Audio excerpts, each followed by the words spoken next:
Porque 11 días después de que la presidenta Cristina Fernández de Kirchner anunció el programa federal de desendeudamiento, permitió a Formosa sortear pagos por casi 462 millones en capital e intereses durante los meses siguientes y casi 1.000 millones entre 2010 y 2011. Todo es el trabajo de asesoramiento brindado por The Old Fund. ¿Qué significó esto para esta empresa? Recibió los fondos el 21 de mayo de 2010, los 7.600.000 pesos. 5 meses antes que Van den Broele se presentara a la sociedad como nuevo presidente de la ex Chicone, que fue rebautizada como Compañía de Valores Sudamericana y que finalmente fue estatizada, ¿no? Como todos sabemos. Van den Broele cobró este dinero en la cuenta que la sociedad tiene en el Banco Macro de Jorge Brito. Ustedes saben que el Banco Macro es un banco donde la ANSES tiene el 30% del capital del Banco Macro, es del ANSES. Tiene 2 directores. Entre tantas inversiones, porque el ANSES no recibe el dinero de aporte de los jubilados, de los activos de todo el país y administra para pagar a los beneficiarios directos. Saben que no existe el 82% móvil, que tampoco está en carpeta del gobierno nacional considerar ese tema. Otro tema también para considerar, aparte de la historia de los famosos monopolios de comunicación, del monopolio de comunicación a que tanto hace referencia el gobierno nacional. En el Banco Macro está Roberto Feletti como miembro del directorio en representación del ANSES. Rafael Magnanini, el director del banco en representación del Estado. La ANSES posee el 30,65% de las acciones de la entidad bancaria. O sea, las ganancias anuales del Banco Macro, el porcentaje del 30,65% que significan las utilidades, se incorporan al patrimonio del ANSES, como en tantas otras, porque son 47 los organismos y las entidades financieras o de otra naturaleza donde la ANSES tiene depositados sus montos de dinero, como el caso particular de la Consultatio, que está presidida por Constantini, donde el gobierno, el ANSES tiene el 20,65% como dueño de las acciones de esa empresa. Entre otros tantos, son 47 en definitiva. La oferta de la nueva Chicone especificó que firmó contrato con la Casa de la Moneda el 16 de abril de 2012. Imprimía 410 millones de billetes de 100 pesos a cambio de 160.700.000 pesos. ¿Qué diferencia con la oferta originaria de los Chicone, ¿no? Que habíamos visto al principio, ¿no?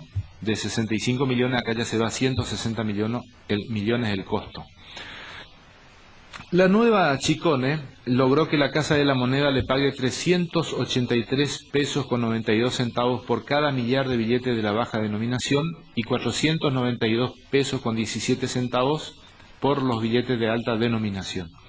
Una diferencia de 181% en un caso y de 261% en el otro.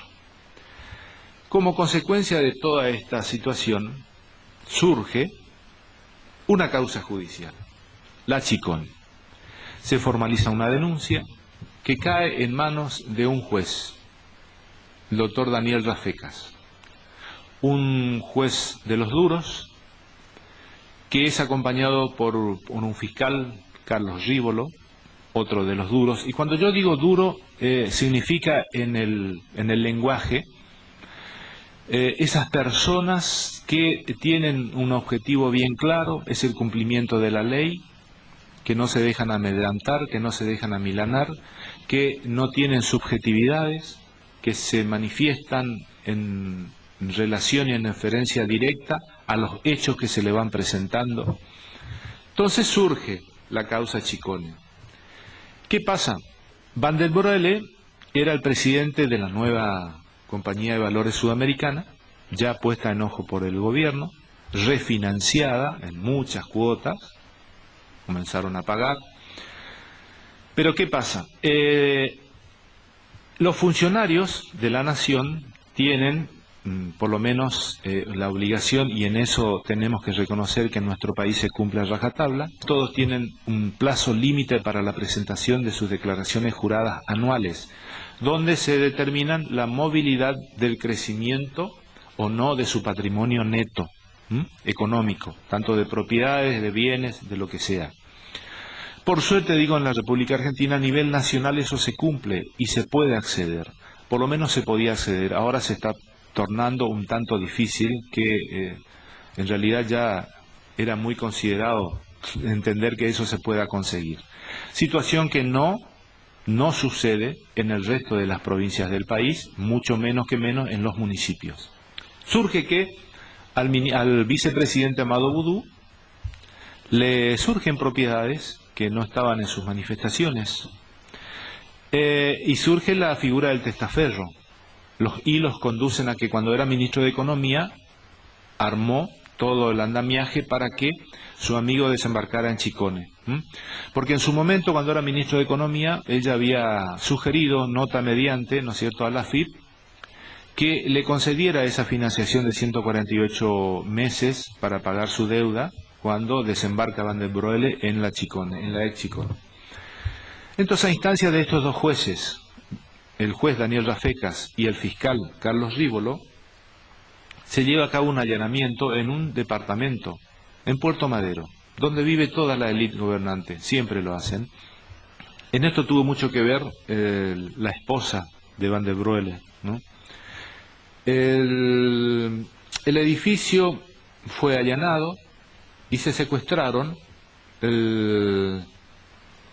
documentación, que también en esto tiene que ver mucho esta pelea interna que existe entre este medio de comunicación hegemónico, porque ustedes saben que Cablevisión es del Grupo Clarín, y la prueba que formalizó la relación entre esta persona y el departamento y Boudou es el recibo de Cablevisión, y Cablevisión es una empresa de multimedia, o sea que por ahí vino, ¿no es cierto?, la información de la relación que tenía esta gente, o sea, Van der Broele, Núñez Carmona, y toda esta trama que tiene que ver con Amado Boudou como figura principal de esta trama. Boudou declaró que pagó por ese inmueble 673.200 pesos cuando lo compró. Vivió allí hasta que se mudó junto a su novia, y buscaron un departamento cercano. Esa pareja, que es este nuevo inmueble que ocupa la pareja en el edificio Madero Center de unos $500.000, pertenece a la firma Searen Sociedad Anónima. Ya vamos a ver Searen.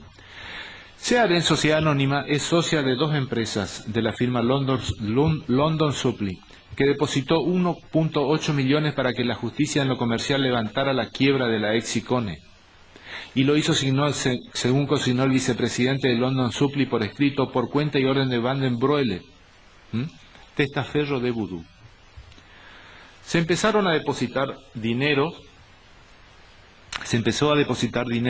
para la adquisición de la ex Chicone, o sea, para el levantamiento de la quiebra comercial, porque cuando una empresa privada declara la quiebra, es la autoridad judicial la que maneja los hilos del proceso. La autoridad judicial le está vedado a la autoridad administrativa, como el caso particular que pasó, ¿no es cierto?, que un presidente, por decreto de necesidad y urgencia, estatice, por así decirlo, una empresa privada. Nunca pasó. Y si nunca pasó, porque nunca pudo haber pasado, porque es competencia y resorte exclusivo de la autoridad judicial. Nosotros vemos permanentemente que se remata un inmueble por deudas, se remata un inmueble, un comercio, se remata un auto, pero lo dispone un juez. El juez dispone eso, por subasta y al mejor postor, o según la base que se determine para el recupero del dinero que se pretende, que el ofendido pretende. Es la autoridad judicial. Nunca no existe antecedentes de que la autoridad administrativa del Poder Ejecutivo estatice una empresa. Que después lo hicieron por ley. Peor todavía, el Poder Legislativo del Congreso de la Nación no tiene facultad, no tiene nada. El proceso es el que yo les relato, lo que establecían las leyes. Ahora hay un antecedente, lamentablemente. que después es tomado por quien quiera hacer lo mismo. Claro, a partir de ahora, como en el año 2012 se estatizó a través de un decreto y después se sostuvo por una ley una empresa privada, a partir de ahora resulta que cualquier empresa privada está expuesta a que el gobierno lo estatice. La expropiación se realiza cuando hay una causa de utilidad pública o común. Se expropia un terreno por donde se necesita trazar una calle, porque las personas necesitan transitar por ese lugar, pasar de un lugar a otro. Y esta historia de recuperar una empresa privada que tiene capacidad operativa para imprimir billetes, y que, para no hacer muy largo y tedioso esta cuestión, pero ustedes saben que desde el año 2004 ingresaron determinado tipo de personas a la Casa de la Moneda a desmantelar todo el equipamiento que tenía la Casa de la Moneda, donde históricamente siempre se imprimieron los billetes que circulan por nuestro país. Se desmanteló la Casa de la Moneda, por eso es que no tiene capacidad operativa para imprimir. Y se echó mano a esta entidad privada, pero lo más difícil de comprender en toda esta situación es la actitud del Estado Nacional de proteger a su vicepresidente. Decir, hoy por hoy el vicepresidente Amadou Boudou, ustedes ven que es sentado en los actos en una sillita a un costado. Le soltaron la mano, pero le soltaron la mano para la televisión, para la cadena nacional. Pero ¿cuál habría sido la reacción del pueblo argentino si la señora Presidente usa una de las tantas cadenas que usa y dice: le he solicitado la renuncia al vicepresidente de la Nación porque mañana va a ser puesto a consideración de la justicia para que se lo juzgue? El día que lo declaren inocente va a volver a recuperar su cargo. Que le den licencia o que lo eche o que se deshaga como hizo Lula de sus hombres de confianza en el gobierno y en el Partido de los Trabajadores que lo llevó a la presidencia. Ustedes saben perfectamente que la actitud, la sensación que tenemos los argentinos ante hechos de esa naturaleza varía terriblemente, y hasta dejamos un poco de tener esa sensación de inseguridad y de impotencia que sentimos con todas las cosas que pasan y que el gobierno no hace nada. Quiero hacer una breve referencia sobre la situación de la justicia. Esto de dar a cada uno lo suyo. Este es el doctor Manuel Garrido, fiscal nacional de investigaciones administrativas. Este es el funcionario que controlaba todas las acciones de los gobernantes o de los funcionarios nacionales del país. Muy aguerrido, muy talentoso, muy preparado, una formación académica interesante. Cuando quiso comenzar allá, después del caso Skanska, a profundizar administrativamente la responsabilidad de los funcionarios, lo hicieron renunciar y la República Argentina se quedó sin fiscal nacional de investigaciones administrativas. El doctor Esteban Ricci, que fue ministro del Interior de Héctor J. Cámpora en 1973, que es un abogado chaqueño, muy afín a la línea de los derechos humanos. Ustedes saben que el doctor Héctor J. Cámpora ocupó la presidencia porque el coronel, el teniente general Juan Domingo Perón, cuando regresó de España en el año 73, él no estaba habilitado para ser candidato. Entonces fue puesto Héctor J. Cámpora y estuvo unos meses como presidente, y en esa gestión estuvo Esteban Ricci como ministro del Interior. En ese periodo, precisamente también, una joven diputada fue electa en la fórmula con Héctor J. Cámpora, Nilda Garré. Ustedes saben que ese proceso finalizó en el año 1976. Bueno, en esos 3 años Nilda Garré fue diputada, una de las diputadas más jóvenes de la historia. Después de eso dejó de ser diputada y bueno, se unió a las huestes de los Montoneros, donde justamente con Abal Medina, su esposo, y bueno, hoy su devenido sobrino, jefe de gabinete, ¿no? Abal Medina. Bueno, un poco esa es como complemento un poco de lo que significa en manos de quien estamos manejando hoy. Este señor Esteban Ricci fue renunciado también, porque Amado Boudou hizo un monólogo de conferencia de prensa y lo señaló a él como uno de los... El estudio de Esteban Ricci fue que lo quiso apretar a él para defenderlo de todas las acusaciones, por supuesto, según él, insostenibles que tenía en su contra. Esteban Ricci fue renunciado, lo obligaron a renunciar, no está más. El gobierno después lo puso a un tal Reposo, un abogado, pero con ciertas antecedentes truchos en su currículum, que fue afortunadamente descubierto, así que bueno, lo sacaron de circulación, porque hubiese sido muy lamentable que una persona de esa característica. Bueno, pero el gobierno a veces, como tiene esta especie de cerramiento cerebral, ¿no? Dice que sea porque seguramente lo iban a poder manejar en todo lo que necesitaban, pero ante la evidencia puesta de manifiesto, en este caso por la oposición, bueno, desistieron y fue designado otra profesional que ahora ya tiene el aval por sus antecedentes. Este doctor Esteban Ricci, que era es el jefe de todos los fiscales federales de la nación. El doctor Daniel Rafecas, que fue apartado, fue separado de la causa, fíjense usted la portada de esta revista, el juez que puede meter presos a todos. No duró en su cargo, porque se metió con el vicepresidente Amado Boudou. El doctor Carlos Rívolo, el fiscal, también fue apartado de la causa. Así que nosotros nos quedamos con la imagen de un gobierno que sostiene causa judicial mediante, que afortunadamente el doctor Vilelo, que es hoy el juez en la causa, ¿no es cierto?, está reabriendo la investigación y está solicitando nuevas pruebas para determinarse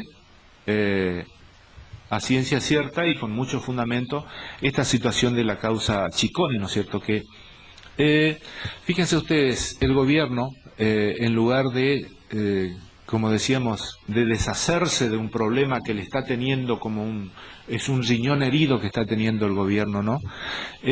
Lejos de tomar una decisión que sanee este halo de corrupción generalizada que tiene, lo protege. Y fíjense cómo lo protegen en el Senado de la Nación. A un funcionario que puede ser culpable o inocente, pero en tanto y en cuanto el gobierno nacional hace todos los esfuerzos para eliminar todo vestigio de investigación, y sí, para nosotros es culpable.